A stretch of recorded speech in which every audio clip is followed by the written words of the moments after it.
everybody. I am Kurt Wuckert Jr., live right here across Twitter, Periscope, Facebook, and YouTube. For those of you who don't know me, I am the chief historian with CoinGeek Media, here to break down all the walls, open up all the blocks, talk about everything going on in Bitcoin from a perspective of the Bitcoin SV narrative. So this is the first live stream. We got a couple of announcements. I want everybody to know, please, you are welcome to put comments in the troll box. We will put up the good ones. But really anything you want to say, questions, comments, blessings, cursings, grapes, gripes, gropes, whatever you got, we're here to answer them. We are going to have 3 special guests today as we talk about the history of the Genesis upgrade. Now, what the heck is the Genesis upgrade? People hear very often about the Genesis block of Bitcoin from 2009. When Satoshi Nakamoto mined the first block, there was actually a time period of a couple of days between the first block and the second block. The reason being is probably some weird Australian stuff, and I'm not going to get into it. But there was some very interesting stuff going on in there. And the first one that I like to point out is the arbitrary data that was put into the block as a sort of timestamp. Satoshi thought that it would be a good idea to let people know that the block occurred with the times, to timestamp the date, letting everybody know that the chancellor was on the verge of a second round of bailouts. And that was the beginning of it. From there, well, goodness, it's going back to 2009. So we had a number of years where things were very interesting. We had the block size limit added at the behest of the deceased Hal Finney. And things continued to grow. Things were good. Everybody assumed that Bitcoin would simply scale and we'd all be better for it. But the scaling war got kicked off in 2013, 14, 15. It started slow, but ramped up. The protocol wars became a big, difficult battle. It started with things like Bitcoin XT, programmed by folks like Gavin Andreessen and Mike Hearn, who both were very clear from the beginning that they thought Bitcoin should scale on chain. They wanted the blockchain to grow. They wanted Bitcoin to be everything. And well, we went through about 2.5, 3 years of war. In 2017, there was the split of the big block Bitcoiners and the small block Bitcoiners. So BTC and Bitcoin Cash, BCH, split at that point. In 2017, we got to do our own experiments on our own. We decided we were going to part ways, wish each other well, and say, please give me your hash power when we earn it. Well, in 2018, it turned out, not all was well in the land of the big blockers and the Bitcoin cashers and the people who became the Bitcoin SV community said, hey, looks like this isn't going to work out. Essentially, it boils down to a French man who now has his own blockchain. The lead developer of Bitcoin ABC, Amaury Sochet, he decided that no matter what it took, that Craig Wright needed to be kicked out of the community by any means possible. There's a whole bunch of stuff that happened then, but long story short, Bitcoin SV and Bitcoin Cash split from each other. And in that split, it was something that the Bitcoin SV people didn't want, didn't expect. We brought in more hash power. We brought in honest nodes. We actually told people the game plan. Hey, we want to make Bitcoin Cash incredible. We want to raise the block size. We want to do all these great things. And the Bitcoin cashers didn't want it. They wanted to stay 32 megabyte block size limit, and they wanted to keep things the way they were and go their own direction. And so we split.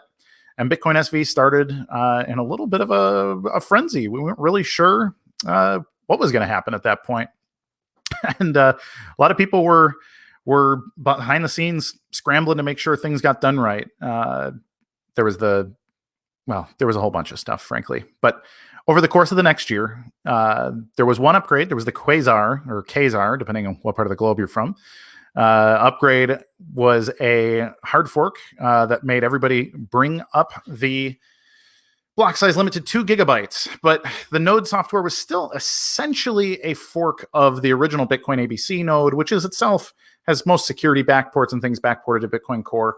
And there was an announcement that at some point there would be a new Genesis to Bitcoin. The Bitcoin SV would restore the original protocol, restore the original stack, restore the open, no block size limit, and let the free market choose the size of Bitcoin blocks. And of course, this was super contentious. There were all kinds of people saying, no, you'll break the network if it goes over 8 megabytes or 12 megabytes or 22 megabytes. I think the largest that I've ever heard a Bitcoin cacher say is even physically possible because of the nature of physics and electrons and blah, blah, blah is 22 megabytes. Well, come 2020, the worst year in many people's lives and really a vanguard year in many regards for Bitcoiners, especially the big blockers, because on February 4th, exactly 1 year ago today, the Genesis protocol upgrade went live, completely getting rid of the block size limit and restoring the original stack to Bitcoin to allow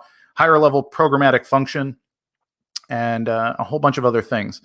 2020 was going to be the big year to see what Genesis is capable of. And then, of course, we had the pandemic. And rather than working in offices and working together and collaborating in bars and coffee shops and getting the deals done, well, we all had to sit in our homes, and we've been doing Zoom calls for 9 or 10 months now. But there is so much to talk about.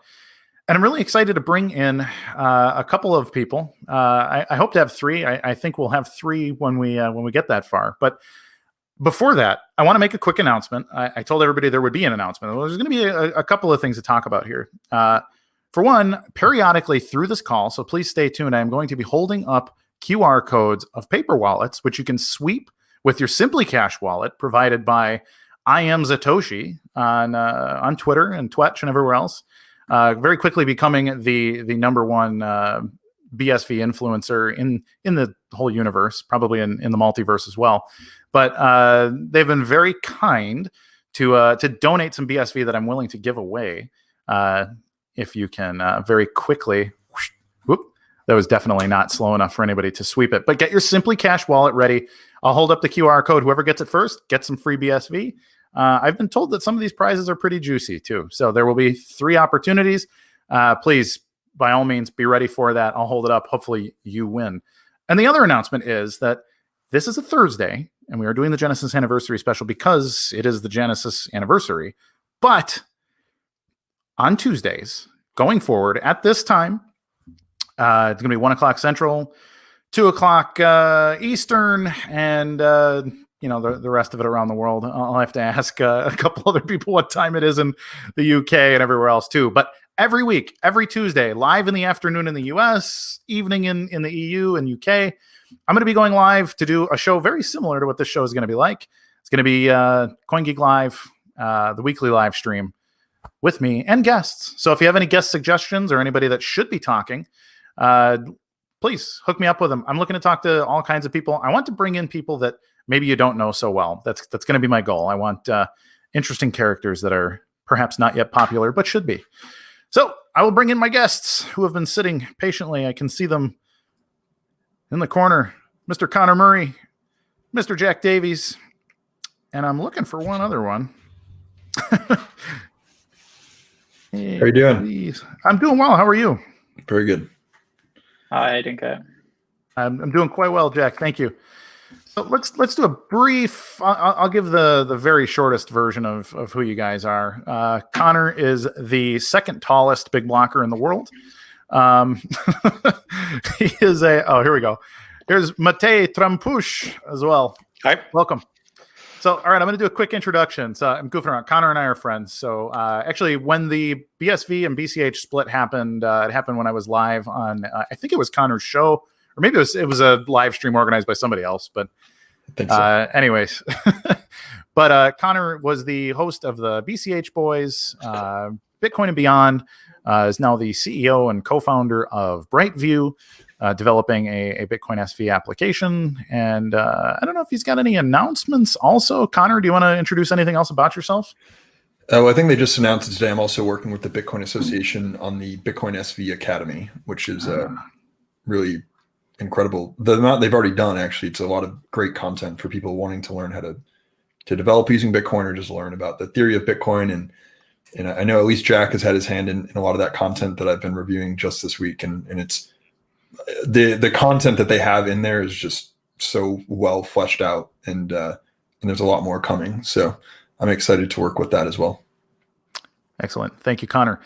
think about Jack Davies, who I've had a casual relationship with, but I don't think we've ever spoken in person or on phone. But Jack, you work in Nchain doing something magical. Let me know what you do over at Nchain. Yeah, thanks, Kurt. I don't think we have ever spoken actually in person.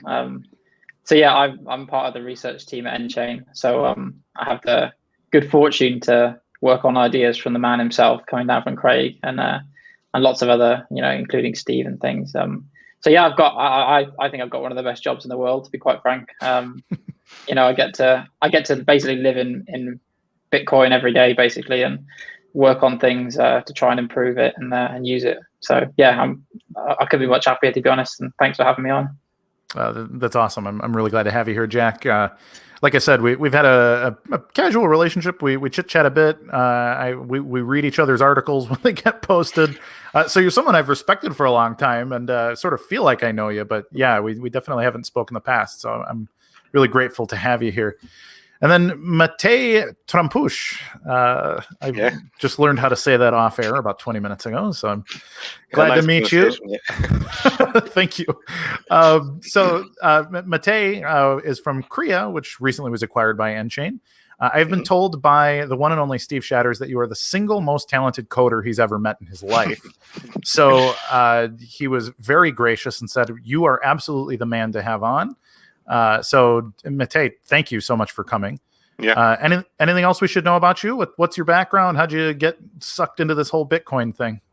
Yeah, so I'm engineering director of Nchain, but I'm also CTO of Crea. Crea has been established like 20 years or 21 years ago, and we have been focusing mainly on the BPM applications.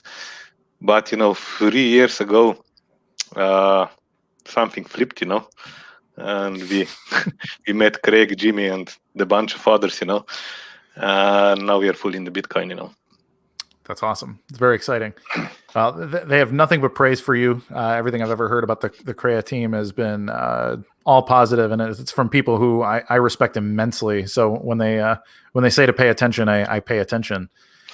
So let's get into a little bit of what's the history of all of this. I gave the very brief and broad overview of what the heck the Genesis upgrade is, but in a basic sense, what people know about it is that there's no protocol set block size limit, and therefore maybe we could mine 50 gigabyte blocks, or maybe we can't. And it's funny, every time I say that, I can see I've said this once or twice with Steve on air or in places where we're having a conversation, and I can feel him cringe because he's not sure is the impression that I get. We don't actually know what the upper limits are for the network for block size, but is there a better description for what Genesis actually means in the wild? I imagine, Jack, if you're working in research and development, I feel like you're probably testing those limits at some point at work, right? Yeah, so for me, it was kind of it was just a reset more than anything. It was an undoing of things, or there are other ways to describe it, as Steve has done it in the past. But so when I started at Nchain, I actually didn't really know anything at all about Bitcoin. I was kind of came into it completely fresh, and when you have to learn everything, you're not just learning technical details, but you're actually learning a history story as well. So you don't have necessarily the most enviable job as chief historian, but I think, Kurt, because it's such a strange relationship it's had with development in the past Bitcoin. So when I learned about everything on my time during when I started Nchain, you keep finding new things, and you say, well, you question, is this the case now? Why is this the case now? Has this changed? When did it change? And I think Genesis was, to me at least, basically undoing a lot of the last 4, 5, 6 years before of changing the protocol. So we actually all know where we stand again, I think. Yeah. And to let economics do. Oh, it's funny. Just as I said it here. So we appear to have Dr. Wright commenting in the troll box on YouTube here. The limit comes down to cost and economic restraints. As more money is put into the system, more can be done. And I think that's absolutely, that's the answer for most things, right? The question is, how fast can a car go, right? And well, If you were to ask an engineer in the 1950s versus one in the 60s or 70s or 80s, the answer changes, but they're still cars. They're still four wheels and a steering wheel and an accelerator. The idea is there, You just need the implementation that handles it, Exactly. Yeah. The protocol of a car is set. Implementation is open to interpretation. So that's great. Matej, do you have any insight? What do you think right now? I think Steve said something to the effect of 8 gigabyte or 10 gigabyte blocks would work on network probably today with no upgrades or anything necessary. I may be misquoting him there, so Yeah, I can't wait to see this get repurposed. I would like just to explain a little bit. The Genesis was not just about removing the block size limit. There was a bunch of other limits, that were hard coded or crippled. Like a script size, number of signature operations, transaction size, and so on. So we actually had a big whiteboard in our office, with all the limits and all the dependencies between them. And it was like about 20 different limits that were removed. Okay, and Sure. the tricky part is basically they were set in place for different reasons. One were not technical and the other were technical. And technical reasons was, because somebody was just being lazy, and looking at this as a hard problem. They said, okay, we need to limit this value so that something will not go wrong, So in order to remove this limit, we had to study each of the limit and make sure that removing them could not cause, damage. Like Right. what happens if somebody sends you a transaction that takes 2 hours to validate, Obviously, you will not be validating, transaction for 2 hours. You will validate it for short time and then throw it away. What happens if somebody sends you a block which takes 2 hours to validate? I'm pretty sure there are other miners, very happy that you mined the block, and so For sure. it's back to economics, Absolutely.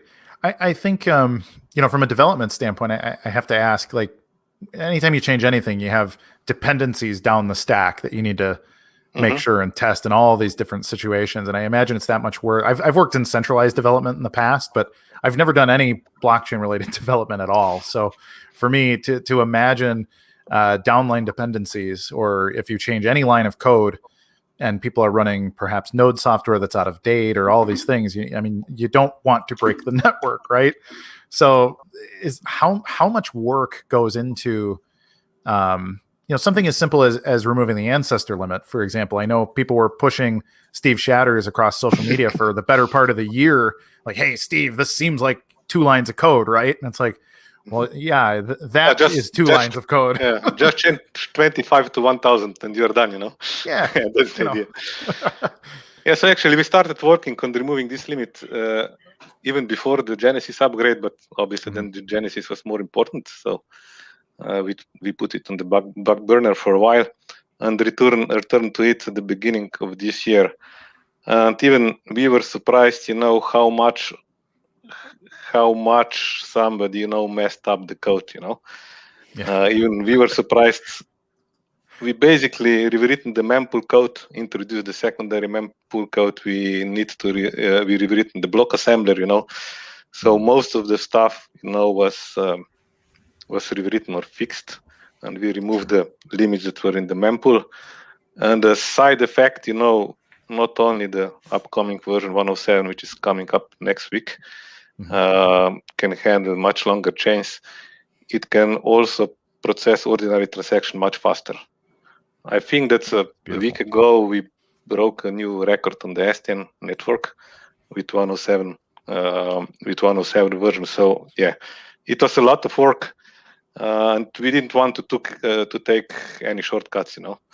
We just wanted to do the right stuff. So that's why it took a little longer. Yeah, absolutely. So I just held up a paper wallet from I Am Satoshi, generously donated from I Am Satoshi. So if nobody caught it, maybe rewind, maybe try to snag it with your Simply Cash wallet. there's some free BSV being given away on the stream, and hopefully it's not too reflective for people to snag up the QR code. But Connor, what did Genesis mean to you? I mean, we were all at CoinGeek London. You and I spent some time there right after the Genesis upgrade, and that felt like a victory lap and a party. But what did it mean to you? What were you most excited about? Somebody who was essentially a consumer, but working on a new business on Bitcoin. What is Genesis to you, Mr. Murray? Well, I think, in the similar vein of what was just talked about, when we say it was an economic reset, the important thing to remember is that in Bitcoin, the miners are the economic actors when it comes to putting transactions into the blockchain. And all prior to Bitcoin SV, miners were restricted from a centralized protocol development standpoint, where if you just take the block size, no matter if a miner wanted to mine a block bigger than 1 megabyte, they couldn't. But that also goes for some of the other things that were just talked about, right? Script size, like how many opcodes can I put inside of a transaction to do more complex computation and things like that, right? But now all of that is offloaded to the miner's discretion. So it's a catch-22. It means that I can't blame Matei or Jack for why my transaction will get into the blockchain. I can only really blame the people whose actual job it is to put it into the blockchain, right? But it also means that you can create agreements with miners, and we can start acting in an economic fashion that actually makes economic sense, right? Whereas before, in economic terms, like Hayek was the one that wrote about this a lot, central planning. Before it was really just a centralized group of people economically planning the network, right? But I think for us, and I know this isn't just me, but for Genesis, I remember thinking, even when the Quasar upgrade happened, and I saw Steve kind of going through the list of what was on their agenda of things to do with Bitcoin SV. I remember likening it to being like a really restricted country, and then the president stands up on stage and just starts deregulating the economy and allowing people to interact with each other. It just feels like to me that we have two really main benefits. Number one, the protocol is locked and set in stone, and it's not going to change. So that means that we've been building our business for over a year and a half now, and we've been able to make decisions knowing that things aren't going to change, right? And that's really important for us. But it also means that we can build and plan for, hopefully we can bring a lot of scale to our own application, and the network itself is able to handle that scale. So to me, Genesis just means freedom from a consumer's perspective and from a business perspective. And I think Matei had mentioned it.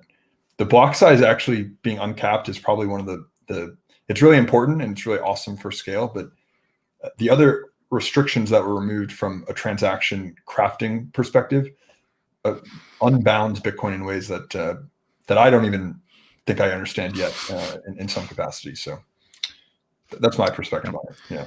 Yeah, that's interesting. I guess I'm going to draw another car analogy, but when people talk about how fast does a car go, like most people, somebody that doesn't build cars is going to say you put a bigger engine in, right?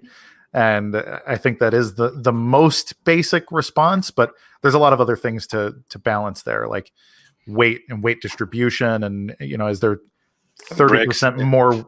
Well, right, yeah, right. The brakes, the chassis, the frame. You don't want your car to twist because there's too much weight or horsepower.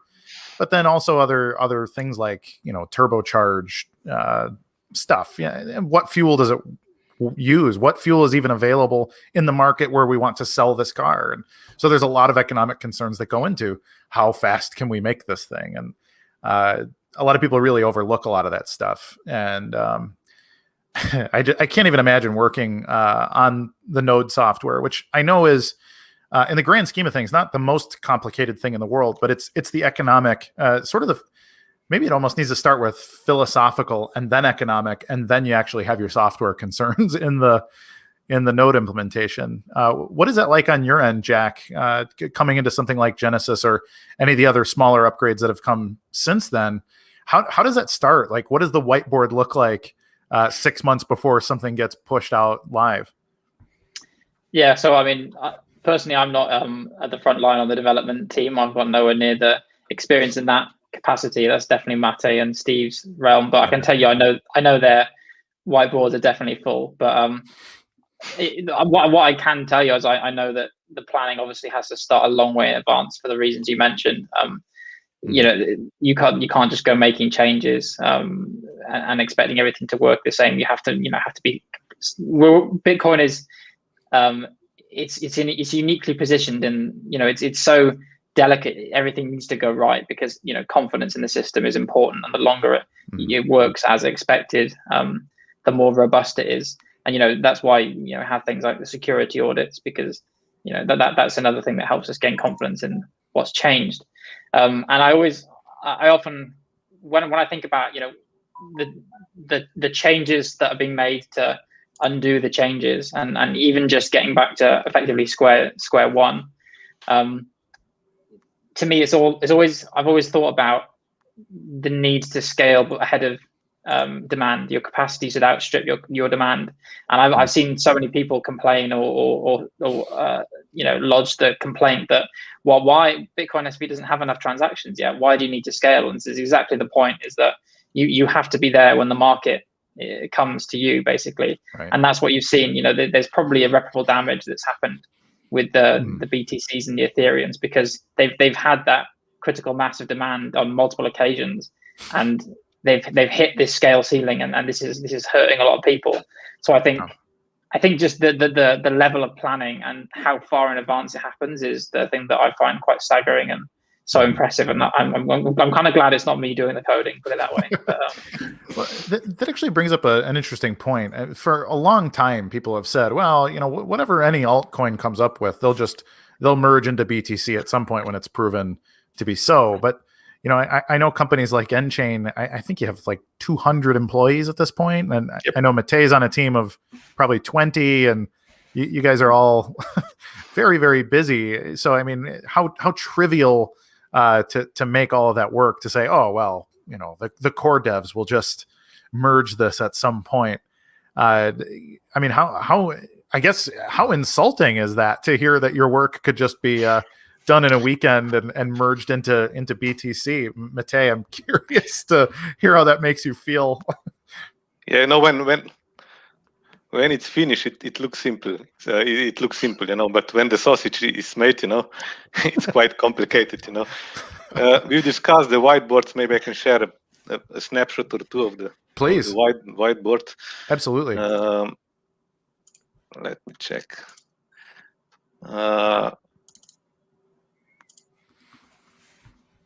So can you see the screen? Yeah, there we go. Yeah, okay. So this is example of dependencies between some of the features that were implemented in Genesis, like UTXO-based activation, returning of return functionality, increasing size, and basically, another picture is just for removing the limits. It looks like much more complicated now. Dependencies between all those limits are just mind-boggling, Yeah, it's impressive. Element size, SIGOP count, and stuff like this. So yeah, it looks dirty, but before the release, every single piece of the puzzle needs to fall into the place. And as it was already mentioned, it needs to be secure. That's so incredible. You mentioned the team, so yeah, I should really thank the team, and I have. So this was the Genesis team, not all of them. We were able to get just a subset of them to Slovenia, last year for the celebration. There are a bunch of other people that were involved, like QAs and others, and all of those are, professionals. They're not evening developers. Okay, I have 2 hours on the Friday. I've drunk my beer and now I commit a few things, Right. Let's break the network. Yeah. It takes a lot of organized effort. For sure. Actually, to make this work, It's interesting. Like when there's this many people, to look at that flow chart, I feel like that has to come down from whoever the head of the team is, probably plots it out in a basic sense, and then you would have any number of people testing out all of these things in the wild, and then making revisions has got to be absolutely crazy between teams that are, separated between London and where in Slovenia are you? We are in Ljubljana. It's a capital of Slovenia. Okay. Yeah, but there were in Genesis there are people involved all over the world, Yeah. Obviously Australia and other Mhm. places, like Argentina, and so basically it's an international team, No, it's incredible. And it's incredible because I think there's this notion among basically everybody that all of these blockchains have this large brain trust of people that doesn't exist. That Ethereum and BTC just have the most brilliant developers in the universe, and that everybody else is a hobby project, especially BSV, which nobody's actually working on BSV is the cultural narrative that I'm glad you guys don't have to deal with, but unfortunately has fallen on me to say, no, I've seen who's doing some of this stuff. But do you think is there like a social or a cultural role to play there to kind of pump up you guys and to say, hey, like there's 20 people on multiple teams and all, like that really deserve credit? Because frankly, as I do these shows, I would really like to bring in an increasing number of people and just give them a round of applause, frankly, because I know they're working very hard, and I don't know if they understand how much they don't want to stand on stage, Yeah. I get that. It was funny at CoinGeek. I think probably top 3 moments at CoinGeek London when Steve brought out the team.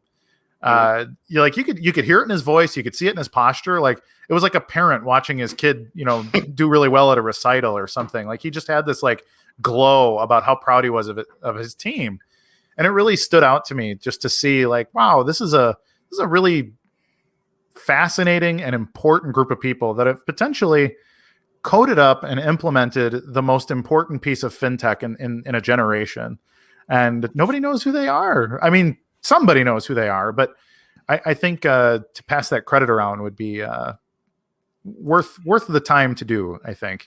Can I interject there, Kurt? Because I think what's my experience has been, and it was very emotionally taxing being like really public about Bitcoin, SV, and whatever else. And I would imagine you get it now. And that's why I am so, I tell you all the time, I think you're doing an amazing job, because being a face of any of this stuff, when you have thousands of people that are financially invested in this, and they're, it's just such an easy way for people online to be complete dicks, essentially, to you and whatever else. Like, I don't blame anybody for not wanting to have their face out there and whatever else. And I would imagine for, I'm sure you guys could speak to this, but anyone that is working on this stuff, it's a lot more fun to just work on it and not. Yeah, they don't have time, to follow the Twitter drama and so on, Yeah. Yeah, it is its own set of risks. Like I know I've been in a situation before, and an in-person panel. Remember when those used to happen in London, and it was like a morning breakfast briefing for lawyers. So it's London, so like 100 lawyers turned up. And it was all the kind of legal aspects of fintech, and some guy in there comes up and starts accusing me personally of some kind of God knows what, like just for working at Enchain, yeah, so just for employment. But I think I think that's changed a lot. And to be honest, when you say like, I think there's plenty of people who don't, as you said, Matt, they don't feel the need to have that kind of public adoration or anything. But I think a lot of us know that the work we do at Enchain, the proof is in the pudding, really. The long-term success of the whole system and the project is enough, and then we can all see that is the goal and is a realistic goal. So I think that's the kind of North Star for a lot of us. I think that important is that we all share the same vision. We don't fight. Whether should we add this new opcode or that new opcode. Actually, when I started researching Bitcoin, I actually committed some small changes to Bitcoin ABC, and that was a very painful process, So I will say I don't know that working on Bitcoin SV, it's a completely different experience, because people are not fighting who is smarter, and who is bigger and who is more important, and we have unified vision, so we are not distracted, with all this politics, and that's quite important, Absolutely. It's interesting. I've actually kept up a little bit with Bitcoin ABC since their last split. They split again this last November, And I read an article that was Amaury giving an interview, and he was like, it was so bizarre to listen to him, which I know the Bitcoin ABC team is 4 people, and that's the only people working at BABC. And in the article, he was just like, well, it's so great to finally have a project. Now we are free. Yeah, we're like, finally professional development can occur, was essentially the narrative of the whole interview. And I'm like, Amaury, man, where like, did I hear this? Yeah. right. Sounds familiar, huh? Yeah, it's so tone deaf, because like, I mean, I know we have this reputation of that we're the stuffy guys, or that we're, and whatever. And like, I have nothing but fun with BSV people in much the same way as like, it was impossible to have fun with so many of the egotistical people from BTC and BCH who claim to be the like, we don't like any rules and no one's going to control us. And then it's like this constant purity test to even participate in conversations with them. And this depends on your definition of fun, So some people want to work and progress, some people want to fight, and be smart, So whatever suits, Does anybody have any questions? We've got over 200 viewers right now live, which is really good for a first episode of anything on the internet, frankly. But if there's anybody, I see every single comment going by from Facebook and YouTube. So if anybody has like a really deep question they want to ask, Matei and Jack both work inside of nChain. They're very familiar with the inner workings of what's going on with the Node team and research and development generally. And this is the Genesis live stream, so I'd like to keep it roughly around that. But any other interesting questions? I don't know when these fine gentlemen will be back for another Q&A. So anything you want to know, if they can share, I'm sure they will. As for the people, so I've been putting up these paper wallets, which there we go, putting paper wallets up on screen, and people are saying, "Hey, it's empty," and I think it's because people are instantly sniping them. It should take 1 second to scan a QR code, and then it's gone. So as people are accusing me of sweeping them off camera, I can tell you right now, I have my hands full with the broadcast. I know I'm not pre-sweeping them. And I think we can check eventually, but not on air. So any questions? Let's see. We got Juan here asking, are any game developers storing game assets on chain? I think the only one I know of off the top of my head would be the Crypto Fights people, but I believe they're still I think they're in open beta now. But I don't know. Does anybody have any other insights? Are there people working on game? I mean, you don't have to name names, but is there stuff going on here? I know the Crypto Fights people have been doing that for a while. They use the Run platform, a modified version of their own. And I've talked with David Case about that in depth. They're doing a lot of really cool stuff. So I'm sure anyone else can do it if they'd like to. Yeah. It's a permissionless network, people. So here's an interesting one. What guarantees what guarantee is there that fees will stay low when blocks fill or prices increase? I think this one's a common one. Anybody? I mean, take it. You fight over it. Who wants to answer? Yeah, I don't mind. Well, go on, Connor. You go first. Yeah, you're in there. I'll give my perspective, I guess. But if you have a conflicting, I mean, I think it's just competition, right? I think the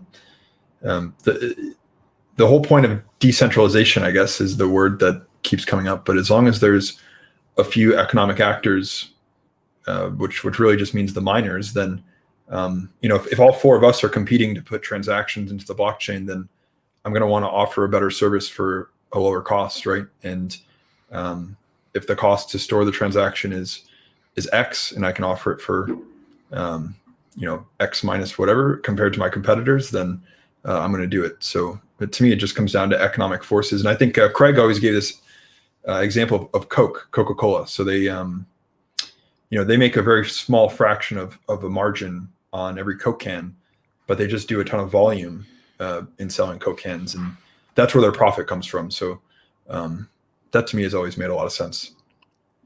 Yeah, I think I have to agree. I think the main concept is the economies of scale. when you see volume increase, the average cost of the original commodity of ledger space you expect to decrease.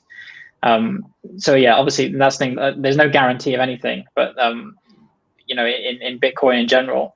But I kind of like that. We're making some simple assumptions about human behavior. That people will act in their own self-interest in the long term, and that I think is what will keep prices low. And you have to remember as well, there's lots of because everything's been so hamstrung in the past, we've yet to experiment in lots of these new things, right? So the cost for different types of transactions, different types of scripts, is going to vary, also situationally. So if you're trying to make a payment, it might be different if you're trying to put data on chain, because the quote unquote double spend risk is very different, right? If there's no recipient in the process, there's still a transaction fee, but it's a very different situation. So I think we're very early in the fee dynamics actually being able to evolve. They've only just started to breathe, I think. But I think that overarching principle of economies of scale is quite a strong assumption to make in the future. Mm-hmm. Yeah, I'm pretty sure that we'll see the specialization, as Jack, as you mentioned. Now we have a single Bitcoin D node doing everything, and the economy of scale, we'll see the specialization both on the software side as well as on the services side. Absolutely. Real quick, I'm gonna put up Dave here, who says I'm stealing the BSV.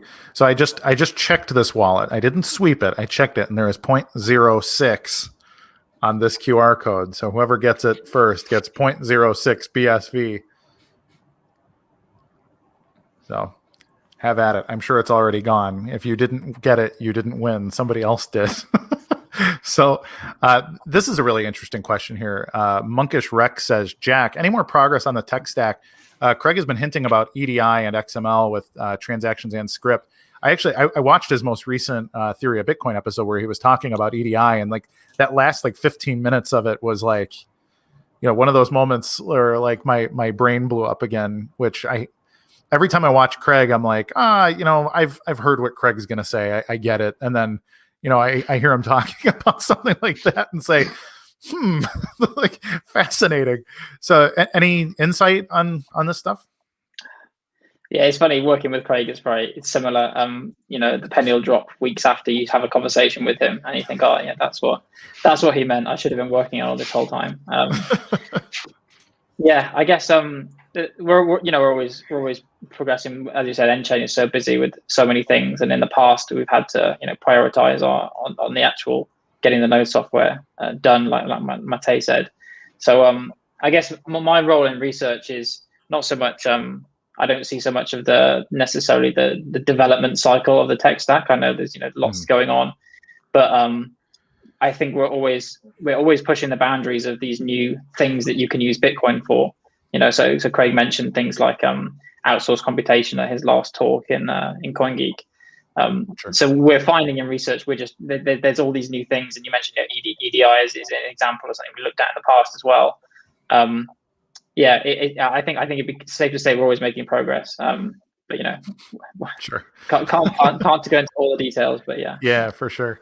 So a question for everybody. What do you think is the most overlooked aspect of the Genesis upgrade? I mean, everybody talks about the block size as if that's the big deal, but I know there's a lot of other things that went on there. In your opinion, I'd like to start with Mate and move to Jack, and then I'll get Connor's opinion too. What do you think is the most important thing that nobody talks about? So I think that most important thing is that we get rid of the notion of standard script, So you can use any opcode you want, not just pay to public key hash and pay to script hash, which was removed, But you can basically use any kind of script, and that's really opened up the new use cases, Sure. Thank you. Jack? Stolen a good one. So I think that was an easy one, Maybe this is a bit of a subtlety, but so we do talk about the limits being lifted, but I think we don't talk enough about the fact that they have been lifted means that they are now configurable, and that means that it requires some action to be taken on part of the miners. So I think it basically represents the moment where miners have to start being active in how they, they have to think like grown-ups effectively, right? So in the past, it's kind of been there's just been this nice big subsidy that comes in every block, and you can just you just switch on the software and you reap the rewards. But that's obviously ebbing away, and now it's saying actually, if you want to be a competitive miner in the future, you have to start making proper strategic decisions about how to do that. So I think that's just the fact that you have to even go into the config file and actually sort yourself out effectively at the start of being a miner, I think is interesting and really, really important. Yeah, I agree. What do you think, Connor?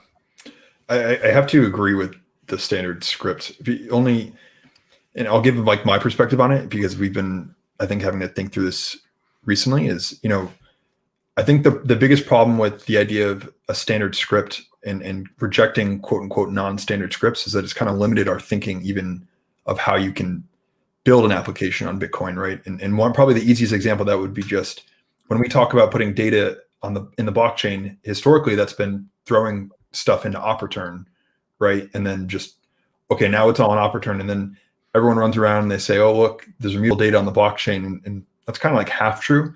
You know what I mean? And so like even just how you would put data into the blockchain and put data into a transaction, if you just, because of the way we've defined a standard transaction, you only think one certain way about doing that. And that's a big problem. Like that's a really big problem, because if you spend a year building an application with, okay, I'm just going to put data on the blockchain using op return, you kind of limited the way that you could actually do that with more complex use cases and things like that. So I think the biggest problem with the idea of standard, non-standard scripts is that it's just probably pigeonholed a lot of people's thinking too. And I'm guilty of that. I think even relatively recently have started to explore those non-standard ideas, and there's a lot more possibilities you can have.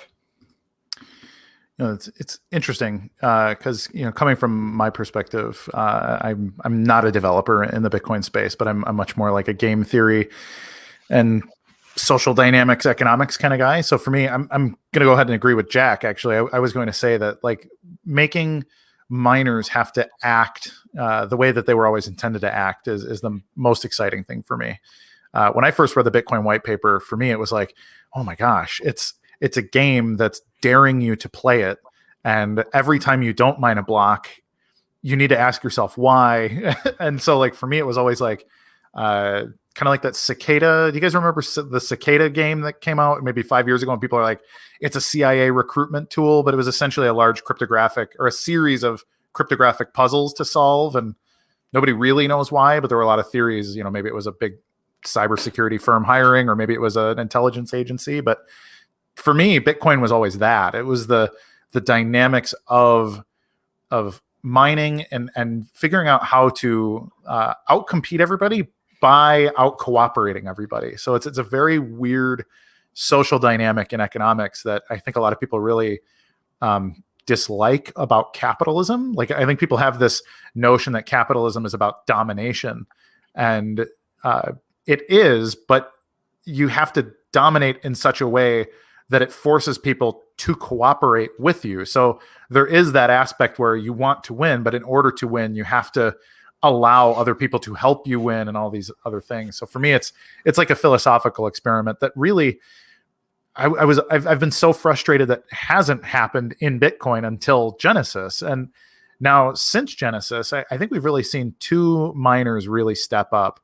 One would be Tal, which is not a surprise given the people associated with Tal. But the other one that I've been really proud to know the operators of is Mempool in China. Lin Zemming is like the consummate capitalist miner. So when I see Lin talk about mining and economics and the development he's doing, his connections with Dot Wallet and some of this other stuff, like Lin wants to cooperate really, really well so he can be a dominant player. And I think it's going to serve him really well. And Genesis allows men like Lin to provide value to the world in ways that weren't possible before. So that's what I'm most excited about that people don't talk about with Genesis.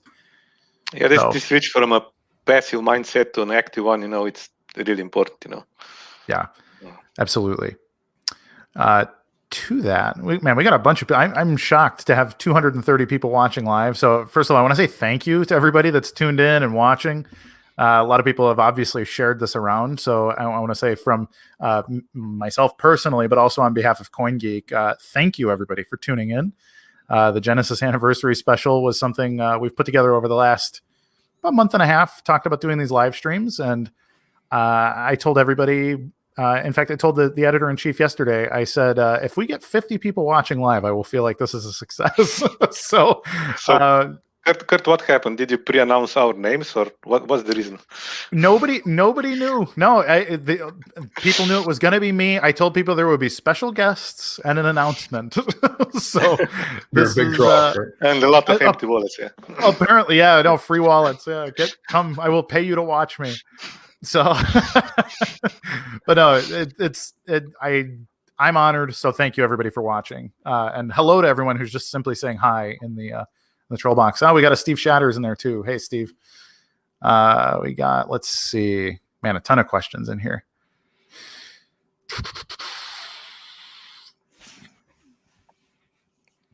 Oh my goodness. So many. Let's see. Here we go. Prime directive for Terra Node is never be dependent on any infra provider. Any insights there? I mean, Genesis was a huge thing about a year ago, and now I've heard, I think Steve on a call I was with, it was a public call, so I'm not giving away any information, but it was on the Bitcoin SV channel, who's also been gracious to host me and Connor and some other folks many times in the past. But Steve said Terra Node 2021 is the year for Terra Node. Any insights on that? I mean, that's going to be the next big one. The Genesis upgrade is going to be old history pretty soon after we've got Terra Node deployed across everything. Any insights there, guys? Yeah, so Terra Node is happening. Okay, so the team that I've shown in the previous picture, not everybody is working on the BSV node now. Some of the team has migrated to the Terra Node. And yes, as Steve has said in the chat, the concept of the Terra Node is that it will be independent on the infrastructure provider, so it will not be only Amazon Cloud or Google Cloud or whatever, buy special hardware, So it comes back to the discussion that we had, it's miners will need to take the decision, and use the best components that are available, That's exciting. Jack, any insights on your end on Terra Node? Yeah, I think I'm quite excited to see specialization becoming a theme in the future, because obviously the node currently does a lot of specific things, and I think that's something that we'll see as this project matures is miners specializing to do different things or having multiple entities associated with them, and yeah, to the point about not being independent on infrastructure, I think I've always personally, from a research perspective, been kind of obsessed about just using Merkle proofs as a standard for integrity always. I think that's super important, and I think that's something I really would like to see become a big feature of BSV in the future, and I think will happen. Absolutely. I think talking about the specialization, we'll probably remove the wallet from the Terra Node, So so I can't use Terra Node as my wallet on my laptop. No, you cannot run it on the Raspberry Pi. You can connect, money button, whatever you have, hand cash, send B to it, But yeah, that's great. It's mining software, It will have hooks for integration with other applications, but yeah, the primary goal of the Terra Node, it's not yet another wallet, Actually, it's funny because I wouldn't have assumed that it would be a wallet, but I think a lot of people don't know how to differentiate what a node is or what the software is supposed to do, because it's always been such a general purpose thing now for 12 years in everybody's head that, download the whole node if you want to validate your transactions in your own wallet. But that's it's just so cool, frankly. And even in the Bitcoin D node, this wallet is so tightly integrated with the rest of the code. We basically wanted to remove it, but didn't remove it yet because of the backward compatibility concerns. Some people are still using Node as a wallet, even though they should not. But having a wallet, observing and inspecting every incoming transaction to update your balance, it's not very good for a performance of mining software. For sure. Question. The question here, we've seen a graphic go by a couple times of 50,000 transactions a second with Terra Node, but I don't know if that was just chosen by doing some napkin math, or is that based on testing, or what is possible with the implementation? So the main difference between the Bitcoin D and the Terra Node is that Terra Node will be, composed of microservices. Okay. Mm-hmm. If you download the BSV node today, Bitcoin D node, you have a single executable that you can run on a single machine, and that's it. The point of the Terra Node is that the components will be distributed, and you can run them on multiple machines. Mm-hmm. So the goal is to find and define the architecture that will basically allow unlimited scaling. You need more transaction per second, add more machines, add more RAM, add more CPUs. Absolutely. Would it be comparable? I think I know the answer, but comparable to like a Kubernetes or a Docker implementation, essentially? Yeah, Kubernetes and Docker are environments that helps you with scaling out, Yeah.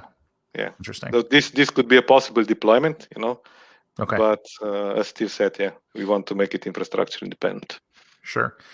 Well, we're coming up. There's about 2.5 minutes left here, which, I mean, time has flown by. Frankly, I could go all night talking to you guys. Connor, I know you have a hard stop. So if you want to say any closing words, give a shout out, mention your companies or anything else. Oh boy.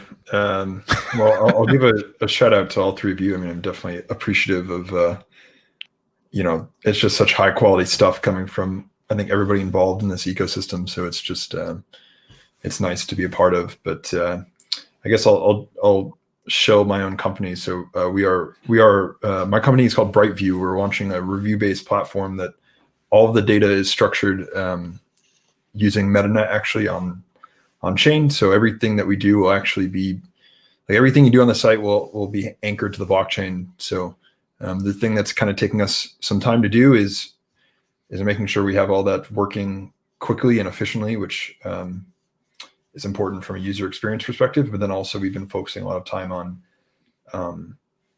UX from like a workflow perspective. So like, getting people involved in the application that don't know anything about Bitcoin. Hopefully, we need to onboard them to the ecosystem. They need to have a wallet in some capacity, right? If they want to spend later on, or, sell it for US dollar, whatever they want to do. But average people, right? My grandmother, people like that, kind of regurgitating that workflow for them that they're used to at other applications on the internet. So that's kind of like where we've been focusing, is just how do we make it where it's really easy for average people to, get involved with a Bitcoin application, and then onboard them to hopefully the rest of the ecosystem as well. So I don't have a release date, but we're getting really close. But the important thing for us is just, hopefully anchoring a lot of transactions to the blockchain and making sure that that's efficient from a backend perspective and from a user experience perspective. So for sure. But I thanks for you guys. This has been fun. So absolutely. Thank you, Connor. Jack and Matei, we don't have to hang up now. There's not a hard stop for me, but if you guys have other things to do, I know it's getting late into the evening, so I'd be happy to let you guys go, and I can close, or we can keep going. There's plenty of questions in the troll box if you guys want. Yeah, maybe I can share just another insight on the Genesis upgrade, Please. The funny thing about the Genesis, right?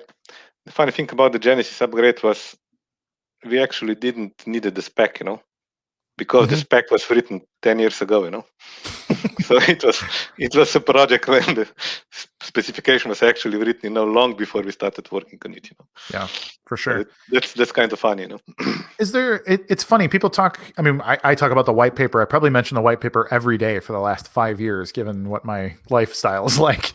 But very few people mention the original client implementation, because Satoshi did leave a number of things unsaid in the white paper and were therefore defined by the software. But there's also been many implementations of the software. And so there's this debate about what is the protocol, because, and I think a lot of people will take it like, well, the protocol is defined in the white paper, but it's not complete.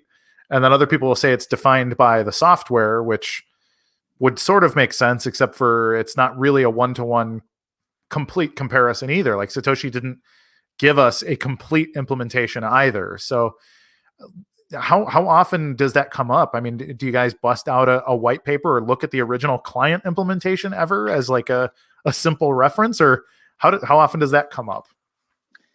Well, it's been known to happen in terms of not necessarily, well, sometimes I guess the original client, but there will be a bit of, a history exercise trying to go back and look at how things were done for various reasons. But for me, I think people can often overstate the ambiguity of the white paper. Like often when you look at the original client, then the only bits that really were left out were some implementation details to me. Mm-hmm.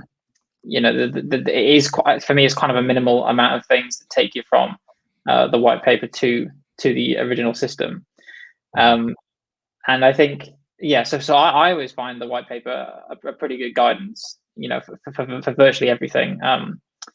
But I think it's not so much about what was in the original client that is important. It's the fact about not changing the stuff that made it work. Like, it's more to me that the original implementation worked and you don't want to break it from there. So the original implementation was like, this proves that the whole model works, the whole system works, right?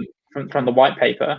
And then we don't want to go changing things that might break that as well. Like, clearly Satoshi had thought about this a lot, to get it off the ground. And then the people then get so hung up on the difference between the protocol and implementation. Well, when it comes to just optimizing software, that changing a line of code doesn't change how the system works necessarily. It doesn't change on a philosophical level. So that stack of almost the philosophy down to the economics, down to the software implementation. I do definitely agree with that. And changing a line doesn't change the philosophy, but it might break whether or not it happens in real life. Sure. And also some things are not specified intentionally. The white paper does not say that the node should communicate using IPv4 protocol or something like this. It's saying about the node exchanging information. Whatever the best way, most efficient way, most cheap way for doing this. You need to leave some space, for the implementation. Yeah. But the basic principles are there. Absolutely. It's funny. I had somebody ask me because I had written an article a number of months ago and mentioned that there was the framework for a poker client in the initial implementation, and he sent me a thing. He's like, I just can't find that anywhere. Why isn't that talked about, or where does it exist? And I think it was a line or two of code that just very vaguely defined out the different suits and the different possible cards, but it was never fully implemented anywhere.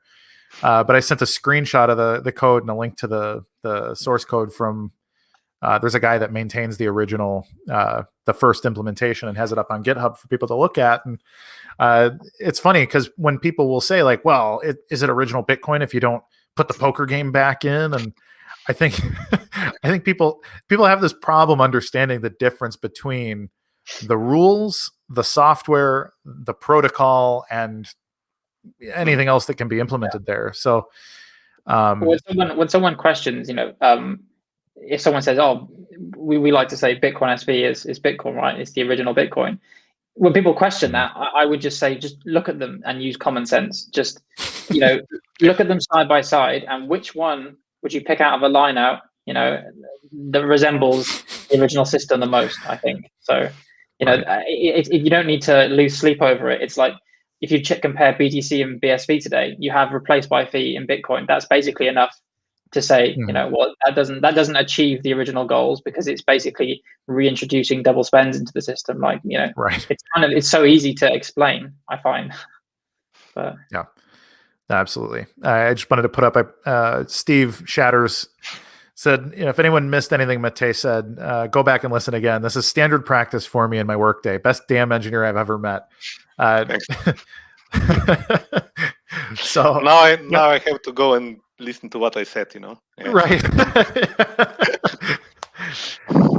Oh, and that's, I mean, both of you guys said that you came to Bitcoin basically because of N-Chain and the BSV opportunity. So I'm curious, what was your preconception about Bitcoin, or when you had the opportunity, like, Was it something that you were immediately like, oh, cool, I get to work on Bitcoin? Or was it like, I don't know, was it not fun in some way initially? Was it not what you were hoping for? Like, how has your view about Bitcoin changed since you've been forced to work on it? So it's funny, the summer before I started working on the Bitcoin, I bought 2 books to take them on the beach and read them, and one was about blockchains and Ethereum and stuff like this, and the other was about artificial intelligence, And I read the first one, I said, okay, that's interesting. And then I read the artificial intelligence stuff, and I said, okay, I will study this, But after, meeting with the guys from the N-chain, and doing some more talking, and the whole new world opened up, So it was quite a transformational experience, As I mentioned before, it's quite important the people you choose to work with, Basically, you're in contact with them, every day, and if it's a great team, it means a lot, Yeah, absolutely. Good answer. That's I learned a lot, since I Yeah. started working in the blockchain. For sure. How about you, Jack? Yeah. So I wasn't really attracted to the industry because of Bitcoin or anything. Again, I didn't know much about it. I'd heard about it from what the news told me, more or less. But I kind of just got introduced to N-chain and fell in love with the actual company and the nature of the research team. It's like it's like an academic environment, but you're working on something that is like live and in production, and it's so much faster moving. It's like this might get implemented in a year kind of thing. So I found just it was a no-brainer to be at N-chain, and it's my first job, so I don't know how to compare it to, but I can't imagine that most other places are this fun to work.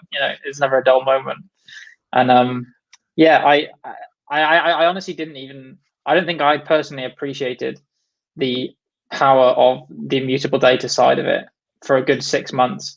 I was just learning the ropes, understanding the system, and I was like, oh, okay, micropayments seem like a good idea. And then one day it kind of hit me about, oh, actually this applies to all data ever and in the future.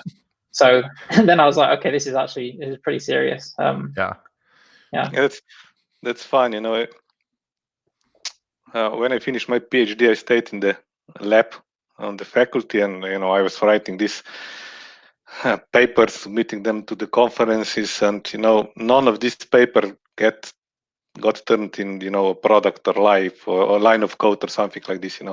So that's why I moved back to the development and said, okay, I need to create something that people will actually use. Okay. I understand the academic stuff and the theory is important, but by heart, I'm an engineer, I like to build things. And Awesome. N-chain has a lot of potential, to creating a lot of great stuff. Let's see. Steve posted here. He just said, I came to N-chain because I pitched Terra Node and they said yes. Got distracted with hash wars and such things for a while, but got there in the end. In process, I met people who blew my mind with intellect. I think I've had the opportunity to communicate with Steve a little bit more than usual since I joined CoinGeek, and I think the thing that always stands out from Steve is how much he likes to praise the people that he works with as well. And Steve is someone who I've respected since the first time I heard him talk.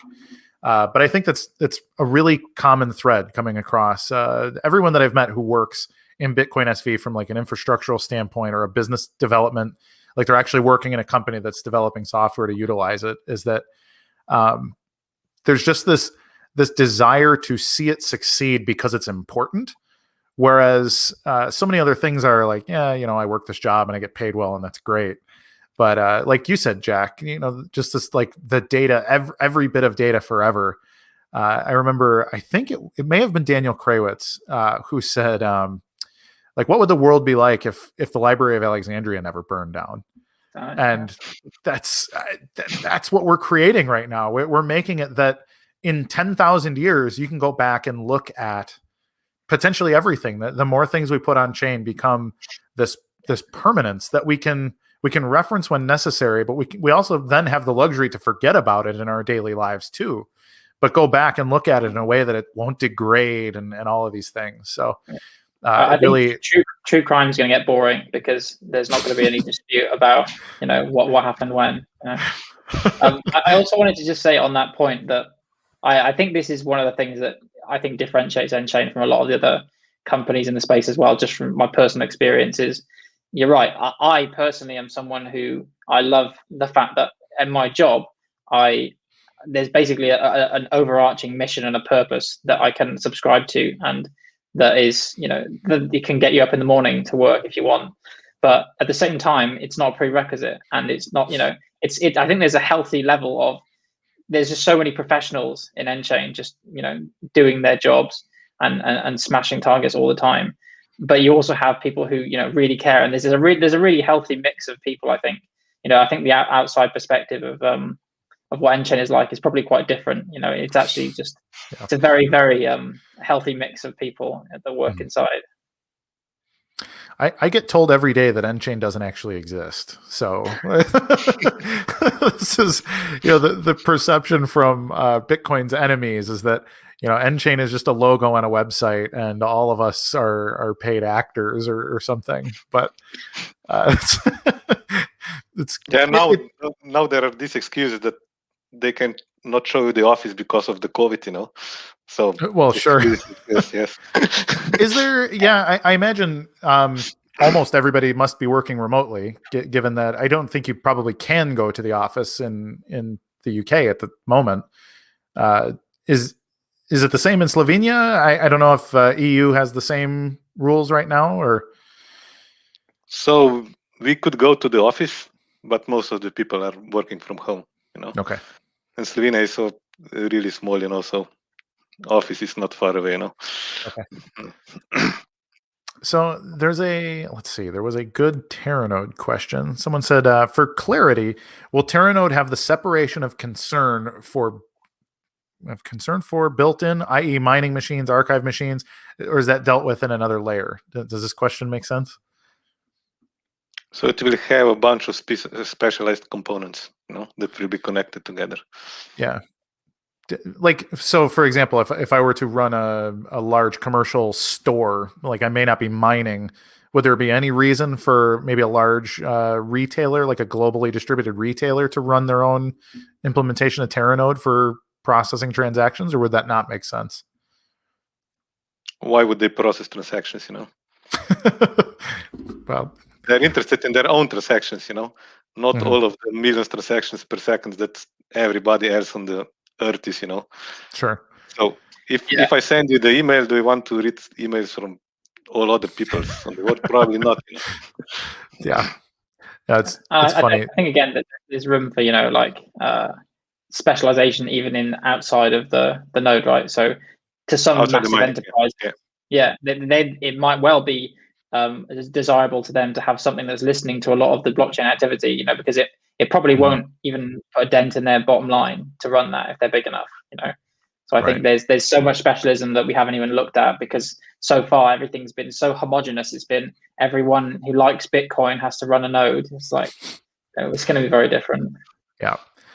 And I think what's important too is a lot of people get really stuck in those sort of granular details too, that like, well, there was that time where Satoshi's, it may even be in the white paper, but maybe not. No, I don't remember. But I was having a debate with somebody, and he was super excited about all the stuff BSV does, and he's like, "But Satoshi said if you're gonna have a retail location, and you may want to run your own node, and you can't run your own node in BSV, so there's just no way that works." And I had to take a step back and say, like, we're losing the forest for that tree.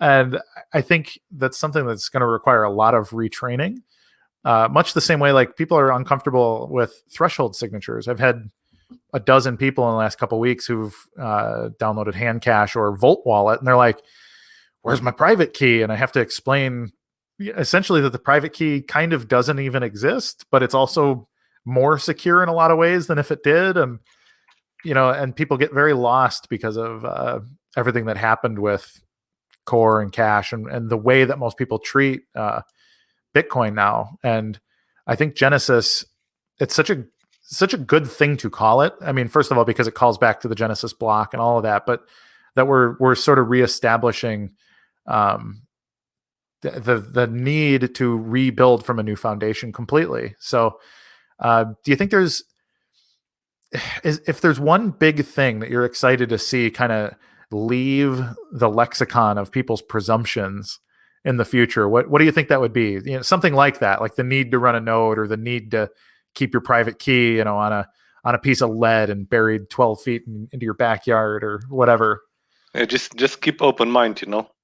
Don't have, you know, dogmas set in your brain, you know.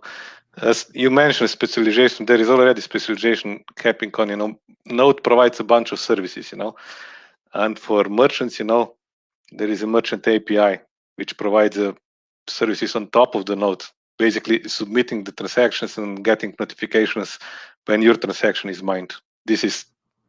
So the original protocol is just a foundation, and a lot of different applications will be built on, and they will be specialized, you know.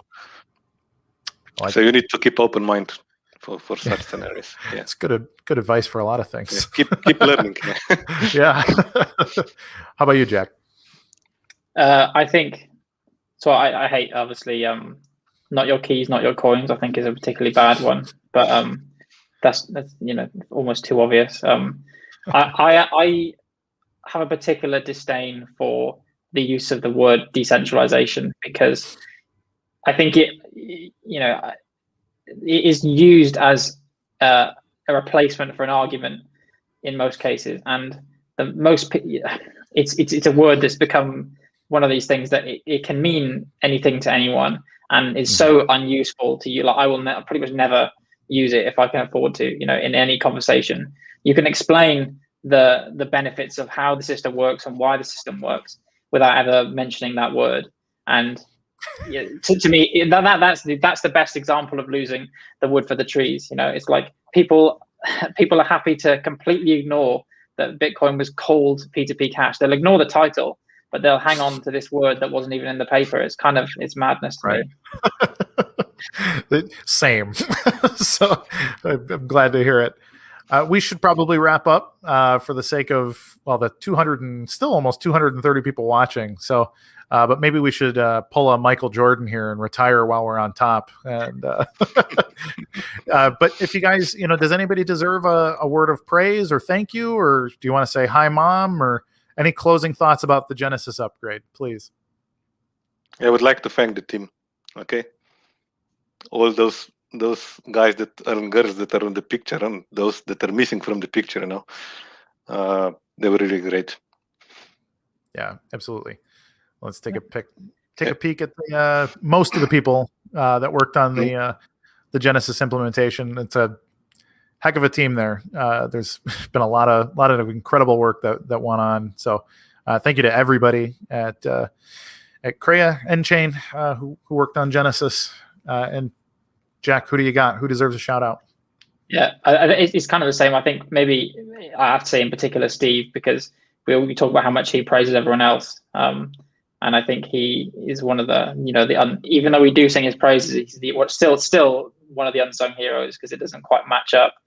But I think, yeah, there are just so many people, so many amazing people at N-Chain I know whose faces will never have been known so far to anyone externally. And, you know, they work tirelessly to make the whole thing work and the vision work. So yeah, I think that it's just a kind of a company-wide thing in particular.